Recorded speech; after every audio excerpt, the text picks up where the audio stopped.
It's me! Hooray! To quote the long-lost Rick Mail. What a chap.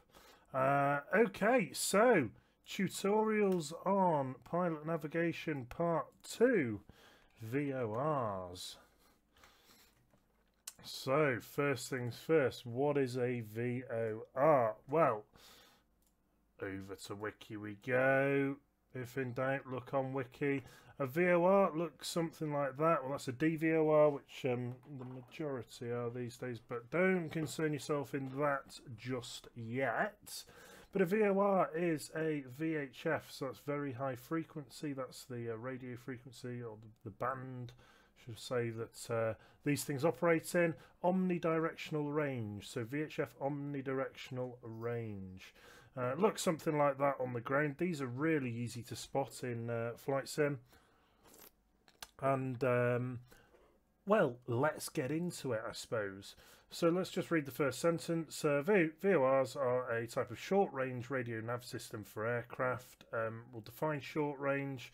So yesterday we looked at NDBs, non-directional beacons, and we saw them going out to about 75 miles. VORs can go further than that. They can do over 100 nautical miles, but not much further really. So, you know, decent distance, but there's normally plenty to choose from, so you're not normally without one, unless of course you're overseas or some remote part of Russia or something like that. So it's a short-range radio nav system for aircraft, enabling aircraft with a receiving unit to determine their position and to stay on course by receiving radio signals transmitted by a network of fixed ground radio beacons. So let's just digest that sentence first of all. So an aircraft with a receiving unit. So like we did with NDBs, we had an ADF, an automatic direction finder. That was a little unit within the aircraft to tune into it, and then the needle points to where the NDB is, and that's your basic nav using NDBs, which are largely redundant these days. VORs are very similar, and they have their own separate special little instrument, and they also will point towards the radio beacon that you're tuning in on. So you can use it as an NDB, but we're going to see later on in this short video that it can do something a little bit more than that, and that's the second part of this sentence: stay on course. Now the operative word there is the word course. So with an NDB we could fly at it, but that course could be from anywhere. So we could be coming from the north, the south, the west, 60 degrees, 61 degrees, 62 degrees, whatever. It just happens to be wherever we are and we fly towards it. A course is a straight line on the ground, or a bunch of straight lines on the ground that you fly along. So think of it like a road. So if you want to get from A to B, you can go one of two ways. You can either straight line it, GPS it, if some people might call that, but direct line of flight, or you can go via a bunch of roads, which are normally sort of straight lines if we're back in the Roman days. This will make a bit more sense as we get stuck into it. So let's have a look then. In fact, first things first, I'm going to get FSX just loading up so we don't have to wait for that. So we'll take out the 172 again, the Cessna, just because it's nice and easy to use, it's easy to see, and I can show you some of the autopilot-y type stuff on that as well. So, where are we? Cessna, we'll use that one like we did yesterday. We'll go to Ireland again, so we'll go to Dublin. And this time I want to specify that we are going off runway 28. Excuse me. Oh, dearie me, Simon. Right, and okay, there. We'll keep fair weather. Fuel.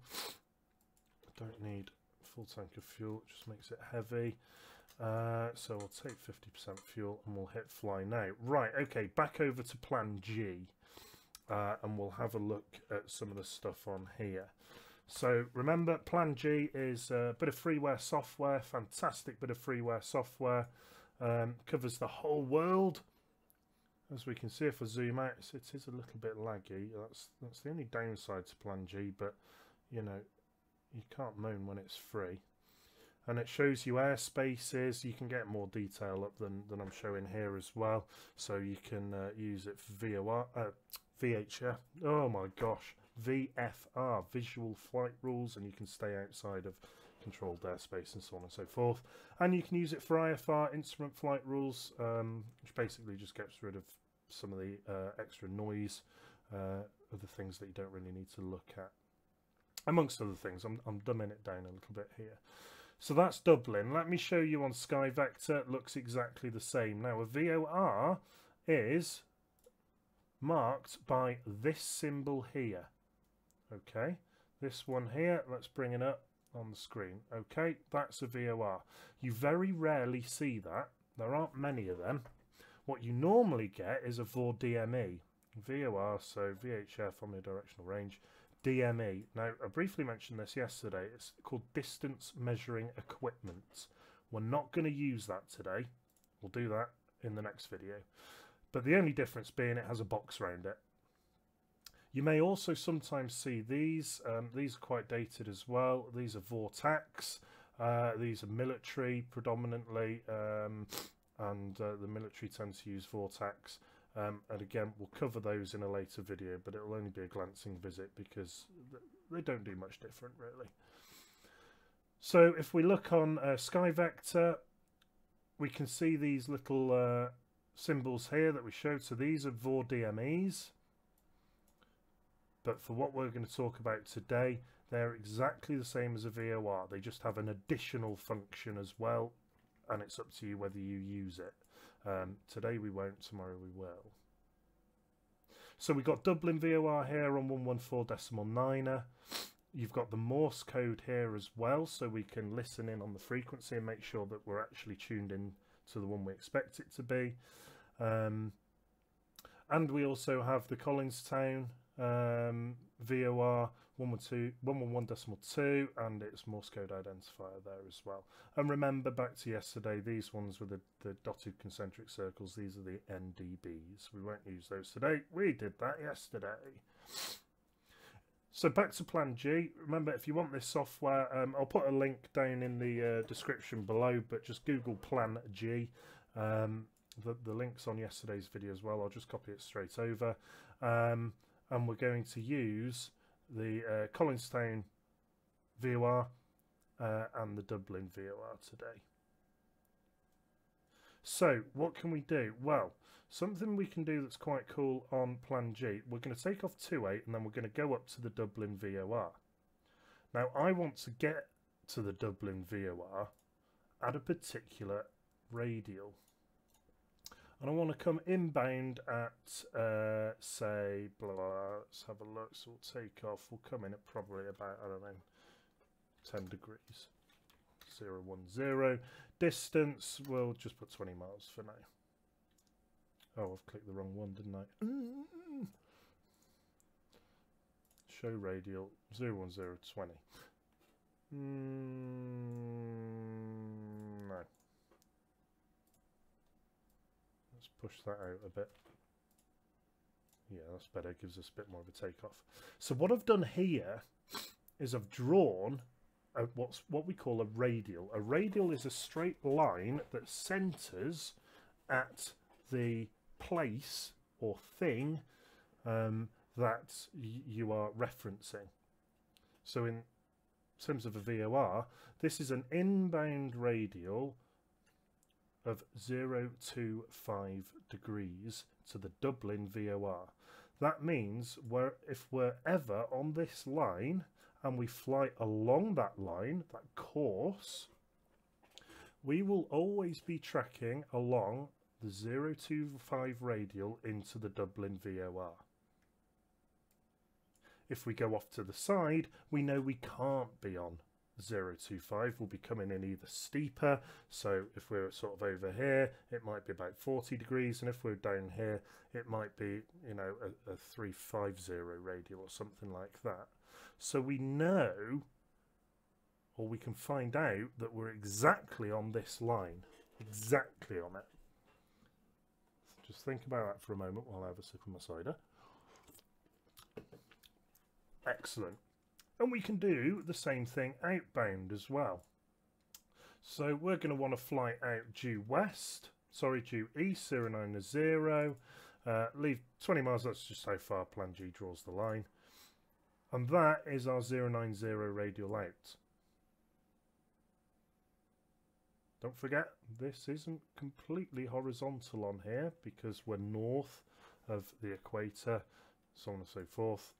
You can look at that if you want, but if we fly that, that is the compass bearing of 090, just like you do on your Duke of Edinburgh basic nav, stuff like that. It's exactly the same. So if you stood here, if you walked on a bearing of 090, you would follow this line. But the difference is, once you are not stood here, say we are now up here on the M1, and we go, oh, let's check the compass again and walk on a heading of 090, we would actually be north of this line. Or if we'd somehow, you know, drifted off course and we were down here and we went, oh, we're supposed to be on 090, and you walk 090, we'll be south of this line. What a VOR allows you to do is know that you are not on that line, so you can track back onto the line and then follow it back out. Okay, and then let's put another radial in here, so it's going to be a radial of 280 inbound, like that. So let's get into the aircraft. Well, in fact, no, let's see what I'm going to do first of all. So the flight, we're going to take off from runway 28 here, climb up to 1,000 feet or so. We're going to intersect this radial, so we will hit this imaginary line, and we'll know when that happens. And at that point, we will turn, and then we will follow this line into the VOR. Then when we hit the VOR, the needle's going to fall over, like it did on the NDB. And we will turn right and fly the outbound radial of 090, and we will track exactly on this line until we hit the coast. When we hit the coast, we'll then fly along the coastline, so we'll do that visually with no nav aids, and we will intersect this radial, an inbound radial here, of 280 degrees back into Collinstown, which will put us back onto the runway. Okay. Inbound, outbound radials, they're exactly the same thing, it's just plus or minus 180. That's the only difference.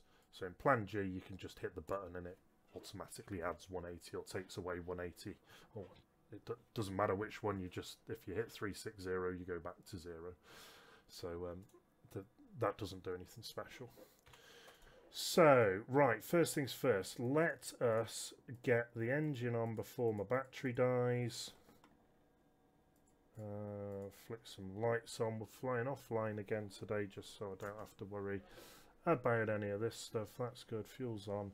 Okay. Feet on the pedals. Brakes on. And start her up.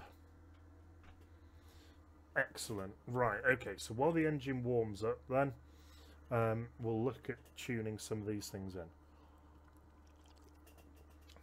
So, which radio do we use? Well, we use this. This was the ADF, remember, for last time, for tuning into NDBs. We're going to use the nav radio now, and we're going to use nav 1, first of all. So what I'm looking for is the Dublin VOR, which was 114.9. So 114.9. Now, exactly the same as NDBs, they're line of sight. They are subject to noise. These ones are a little bit more tolerant of noise and interference and stuff, so they are a little bit better. But there we go, 114.9, hit the flip-flop, so that is now the active frequency. And I can pull the nav so we can listen into it, but we've probably... oh, we have picked it up. So that's dash dot dot dot dot dash dash dot dot dot. Okay, so we'll turn that off because that'll drive you absolutely cuckoo. So this is your VOR indicator here, or your OBS, Omni Bearing Selector, something like that. And they're called different things and they look slightly different in different aircraft, but essentially they're all the same. Today we'll look at the Cessna. Next time, or one of the future videos, we'll pull up a different aircraft that shows this in a slightly different way, but literally you can look at it and figure it out pretty easily. We've got this little white triangle here. Okay, it's just a triangle and it's pointing forwards. That means the VOR is in front of us. If that white triangle was pointing backwards, it means it's behind us. So that gives us a quick little indication there. Now we can move this dial here. Now, what's important? Well, at the top of this dial, we've got this little direction of travel indicator. And if I spin that to a particular point, we are picking this up on the ground, which is handy. So without moving, can you see now this white line is now vertical? Okay? That means that we are on a course, as we are now, we're on a radial of about 344 degrees-ish, give or take a little bit. So let's see if that makes sense. So let's key in a radial of what was it, about 343 degrees there. So that's drawn a line. Oh, that's pretty close to the start of the runway, isn't it? And it's this runway we're on. Let's connect. Oh, that's not far off at all. So maybe let's. In fact, no, I won't spam loads of radials, but you can see we are pretty close to that line. So let's put that back over there. So we don't want to fly that one though, do we? We've already decided we want to fly a radial of 025. So I'm going to turn the dial to 025 degrees on here. So there's 10, there's 20, there's 25, and there's 30 degrees. So 25 degrees is there. So it stands to figure that if I fly forwards, and I'll tell you how I know it's forwards in a minute, until this line is vertical, I know that I must be on the 025 radial. Yeah? Good. How do I know I need to fly forwards? Well, the VOR's in front of me somewhere, and this line is off to the left. That's telling me that the radial that I'm looking for is to the left. Okay, so if I fly forwards or I fly left, then or turn left a bit and fly forwards, then I should hit that radial. Don't know how much I need to turn left here. I know from the map that actually if I just fly a straight line it's alright. But you can sort of work it out. So if I keep turning this, so there's the radial we're on now, so you could figure it out from there. But if I turn it a bit further, there we go, and go one click more, ooh, so it's still in front of us there. Now the arrow's changed, so that means it's behind us. So I would technically have to turn right here 360 degrees, which sort of makes no sense, or about 270 degrees. So I want to be flying forwards until I hit it, because we don't want to fly away from it in this instance. There's enough waffle. Let's put some power on. Engine's warmed up nicely. Yeah, okay, all good, all clear, above and behind. Yeah, whatever, let's pretend I checked that.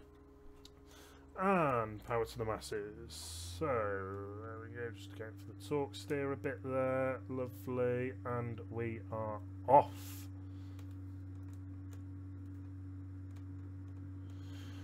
.55 knots. Whoa, hello. Sticky rudder pedals.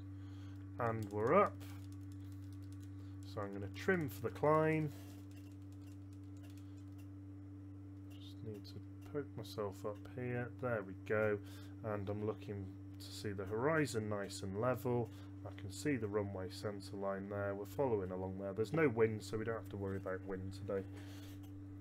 We will do in later videos, and you'll see where this really comes into its own when you've got wind. That's when VOR and radial nav becomes really cool. So I'm just going to follow runway heading to 028, so just off west, until this line is vertical. We've got it keyed into 025 radial, so when that becomes vertical, I know I've hit that line.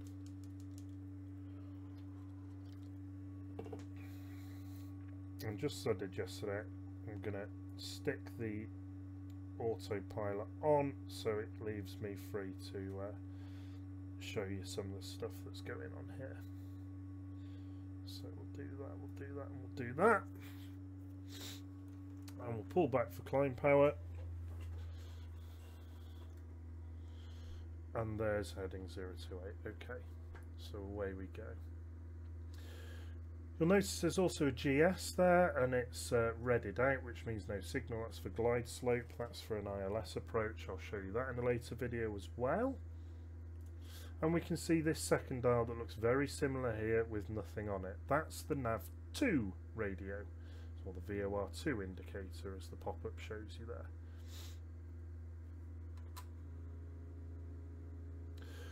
So what I could do, well, I don't really need to, but let's do it for argument's sake, is key in 114.9, so exactly the same frequency, and now that's come up on this one as well. So if I set this to 025,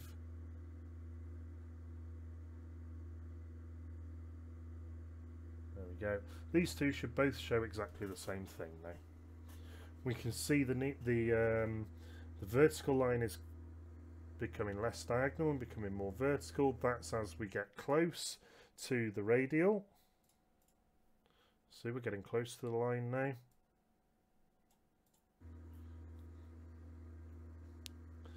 And then we're going to pretty much hit the line. So I'm going to start my turn to 025 degrees. Oh, hello. I hate it when it does that. So round to 025 degrees. And the plane's going to level out here as well nicely at 2,000 feet. We'll start picking up a bit of speedy speed.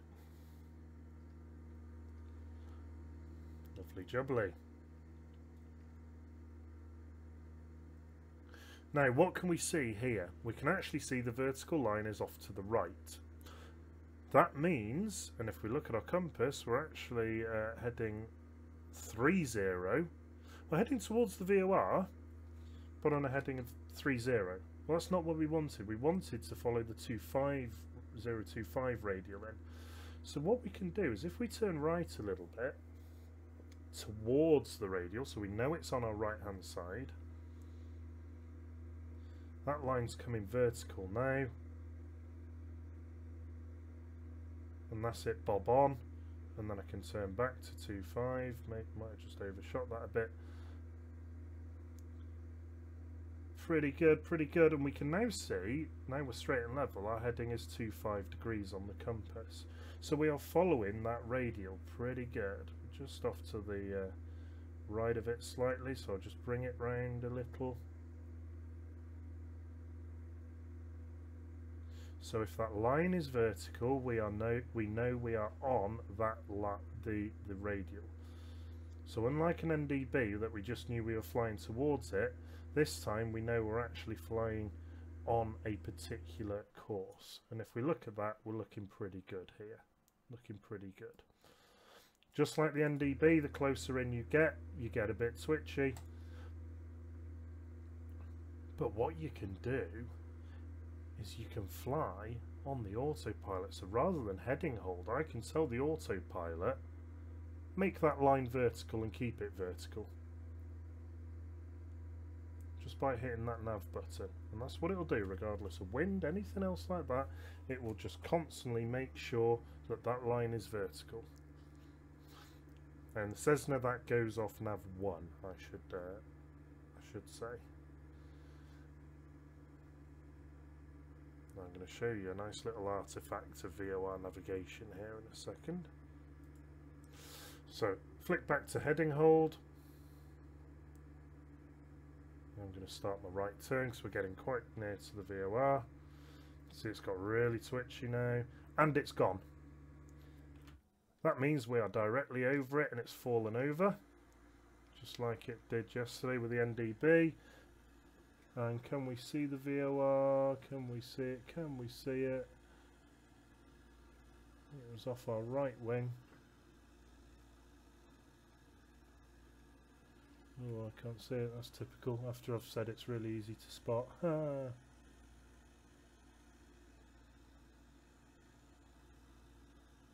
pretty close. We're pretty close. Nope, it's gone. It's not those though, just build it. There it is. There it is. Spotted it. Okay, back on board. So we wanted to fly out of the Dublin VOR on a radial of 090, didn't we? So I'm going to turn my omni-bearing selector to 090 degrees. Right. We've got it. We've got a signal. We're flying away from the VOR. That's what we wanted. And the line is off to the right. So that means the radial is off our right wing. Quick flick back to plan G. Yeah, that's exactly where it is. So I'm going to manually turn to get myself back onto the radial. So I know we want to go east. So I'm going 30 degrees to the right of east. 30 degrees is pretty much the maximum you ever want to intersect a radial at. That'll become more obvious in a moment. Here it comes. I'm going to flick to nav hold, turn heading hold off.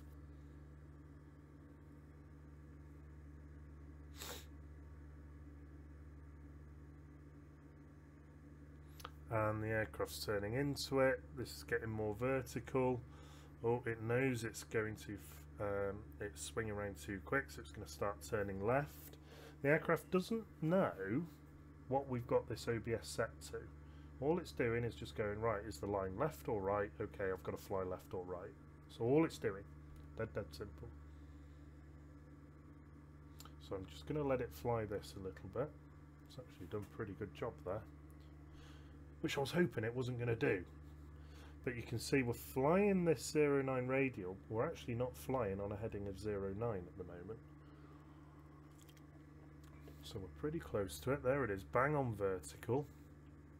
Because we're not on 09, it's going to end up to our right. And that will be shown on this dial. And then the aircraft will turn right.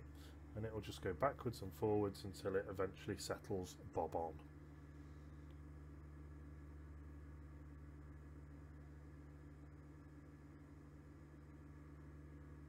So let's just give it a little bit of time to do that.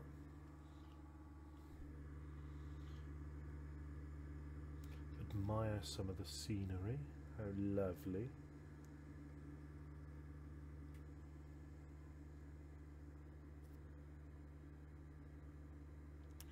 Let's have a quick look at plan G then. Let's see how we're doing. So we were flying out. I manually turned. Then I turned on the nav radio. And it hit this radial and it's gone up, it's wobbled a little bit, and we're pretty much following that line pretty good there. It's not bob on, it's not going to be bob on, it's not accurate enough to be bob on, but we're pretty close to it.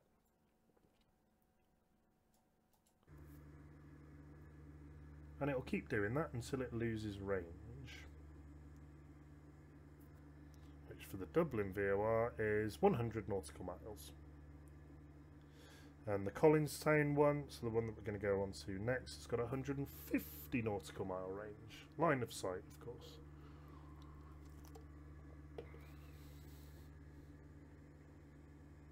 So we're tracking this, and it will track this all day long until we run out of range.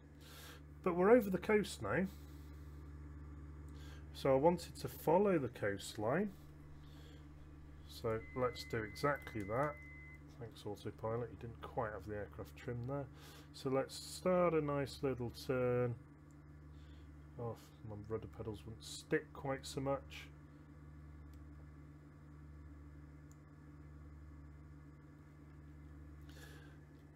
And what I said we wanted to do is we wanted to intersect the Collinstown VOR on a radial of 280 degrees. So first of all, let's tune into Collinstown. So that's 111.2. 111.2. And it was 280, wasn't it? 280. So that's just right west. There we go, roughly there, somewhere like that.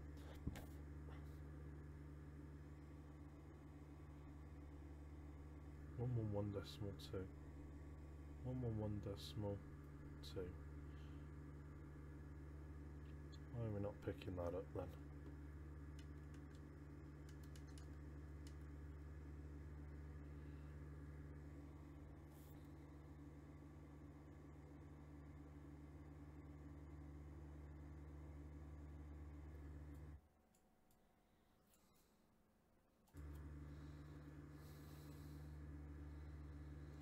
Why are we not picking that up? Is it different in FSX? It shouldn't be.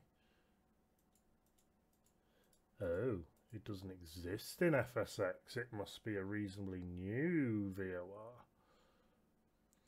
Ah, well there we go. There's one for the books. Okay, change of plan then. Oh. Let's go back to the Dublin VOR and let's say I want to come in on a radial of let's go with 310. In fact, no, I'll tell you what, let's say we want to fly direct to it from this point. So we'll line it up, we'll go nav hold, we'll go out hold as well. And let's see what happens. So I want to come in on a radial of 310. So let's put that in here. Inbound radial of 310. So it's going to try and track that line there. We would do if I actually keyed in 310. Let's do 310.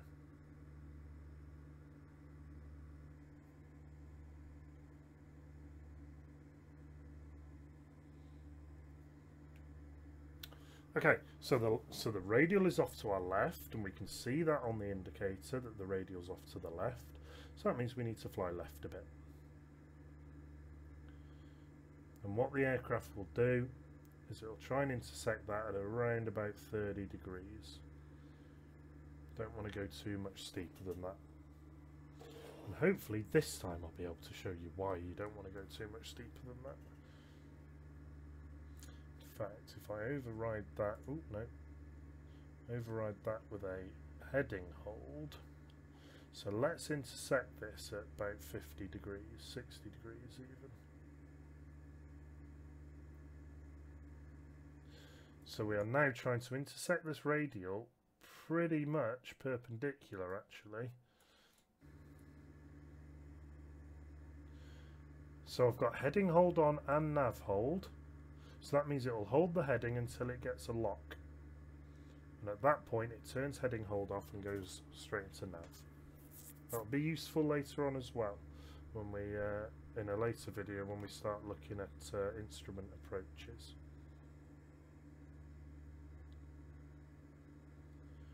So we're pretty straight, we're getting there, so we must be pretty much on the line. Our heading is about 290 there.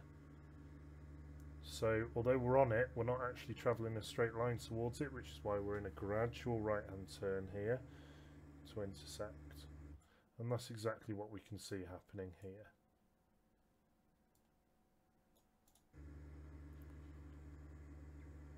Now if you're in a fast aircraft, and this isn't going to show it because it's quite well damped, but if you come in at a steep angle, you cross the line and it goes, oh, I need to turn right. And then you cross the line, it goes, oh, I need to turn left. And you end up oscillating. And that's very, very common with VOR navigation, to oscillate either side of the radial. Now, that just means you've got to fly it better.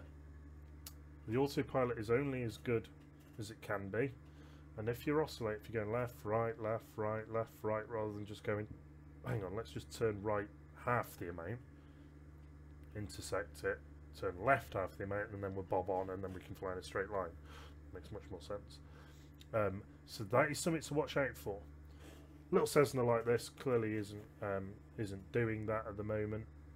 It might do when we get a little bit closer in and this gets a bit twitchier. But if you're in something bigger, and we will ultimately do that, so we'll do some of that in maybe the Boeing 747-200s, the old school Boeing. We might do a bit of VOR navigation for a little positioning flight over the UK somewhere perhaps. And because that flies a lot faster, that will wiggle all over the place. And not only does it mean you're flying further, because you're flying a wiggle rather than a straight line, it also drives air traffic controllers absolutely nuts. And probably the passengers as well. So we're getting reasonably close to the VOR. Let's see if we can see it, and we'll fly right over the top of it. Where it would have helped if I'd remembered exactly where it was in the terrain, and I've forgotten. So we know there's no wind, so we must be flying straight at it, more or less. Where is he? There's that building. There was another one down here, and I think it was down here somewhere, was it? I can't remember. But we're getting in there now, we're getting there. We've only got about a mile to go.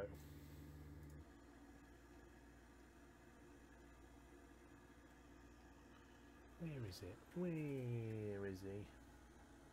Building, building, building. Bet you guys can see it, can't you? Your eyes are going to be better than mine. Even with a bit of YouTube compression on the video.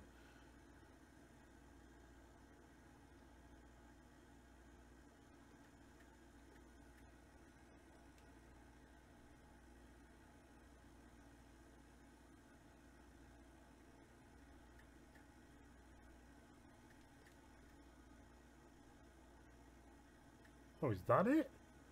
Is it No, that's a bush. Come on, Simon, that's a bush. Oh, you can see we're turning quite sharp here. That must mean we're very, very close. It's getting twitchy. It's getting twitchy. So it's off to the left.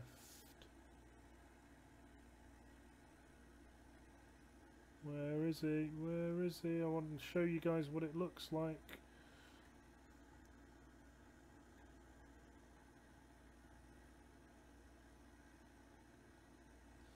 That's an electricity pylon.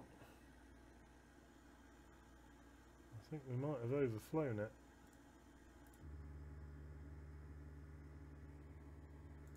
Yeah, we have. So, this is interesting. Right, let's have a look, let's have a look. If we look now, we can see the nav light has gone off. That's because we overflew the VOR and we lost signal. When we lose signal, the autopilot goes and turns itself off. So we're now in heading. So we're now in manual heading here, as you can see, because I can do all of this jiggery pokery. So we overflew it. We're actually 2.4 miles past it. How do I know that? Well, here's the link to the next lesson. DME, distance measuring equipment, there. This, on this particular aircraft, is currently tuned into nav 1, so it's this one here.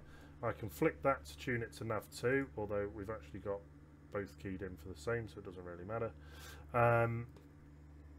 And what we can see is it's giving us a distance. So it's saying we are 2 miles away from it.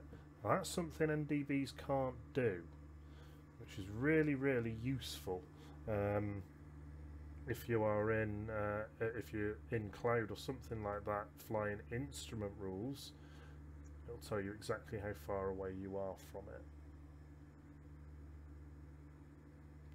but we'll use that in a later lesson. So what we'll do now then, that's pretty much the lesson complete on how to see what a VOR is, how to set up a radial, how to then dial into it on here, and how to fly the radial. So we'll go back to Dublin, we'll do an overhead join for runway 28, and then we will touchdown land, and I'll kill the video at there just so we've got ourselves back on the deck. But the next bit won't be using any nav aids, don't need them now. In fact, to that extent, autopilot is coming off skis.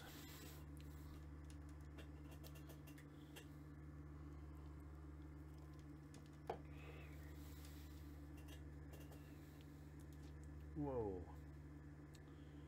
I thought there was no wind, or did I put wind calm? I might have put wind calm. So there's runway 28 here. This is where we took off from. We started at this end and we took off from this end. So I'm going to do an overhead join at 2,000 feet, which is a bit low really, to join a left downwind, and then we'll turn left base and then come in. And there we go, that's better. Right, I can see what I'm doing now. That makes much more sense.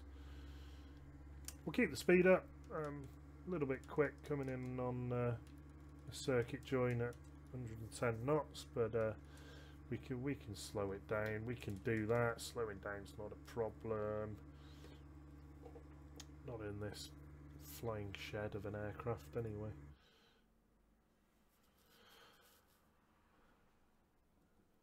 Johnny Orr, yes, thank you very much. I think I know who you are, but so thank you very much for that. Oh, I didn't change the text in the stream below. You didn't remind me in the actual stream. Don't. Oh well, we'll change it at the end of the stream. There we are. Tutorials Part 2 VORs. Oh, and I didn't start stream labels up either. And I didn't start stream labs. There we go. Oh dear, I'm a rubbish streamer really.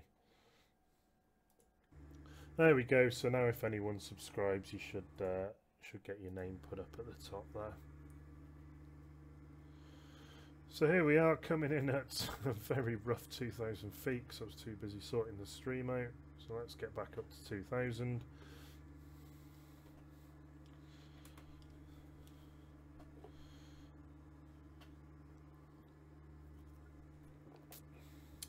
And what I might do is start throwing in a bit of air traffic control calls.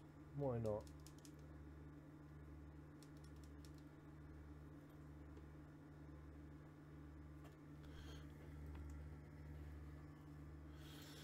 So Golf Papa India Delta Sierra is overhead at 2,000 feet, local QNH of 1013 millibars for left hand downwind, runway 28 to land.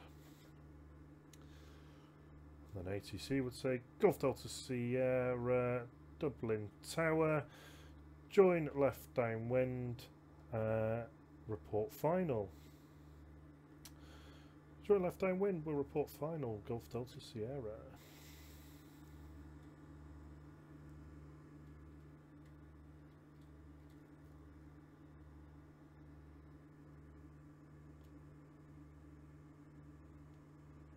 Oh, I'm really glad of that, Johnny. Thank you very much. This makes it all worthwhile as a member of staff and a streamer as well, knowing that people are learning stuff and enjoying it. That's really kind of you. Thank you. Make sure you subscribe and like and share if it's appropriate, and you know, let's get plenty of people watching this, not just the squadron, absolutely everyone. If you're interested and you want to learn, there's many ways to learn. Slam it into Google. Bit of this. There's loads of videos out there, and text-based tutorials and pictorial tutorials and stuff like that. So do lots of it, and you know, absorb all that information. So we'll start our left base now, coming in nice and high actually. Bit more rudder.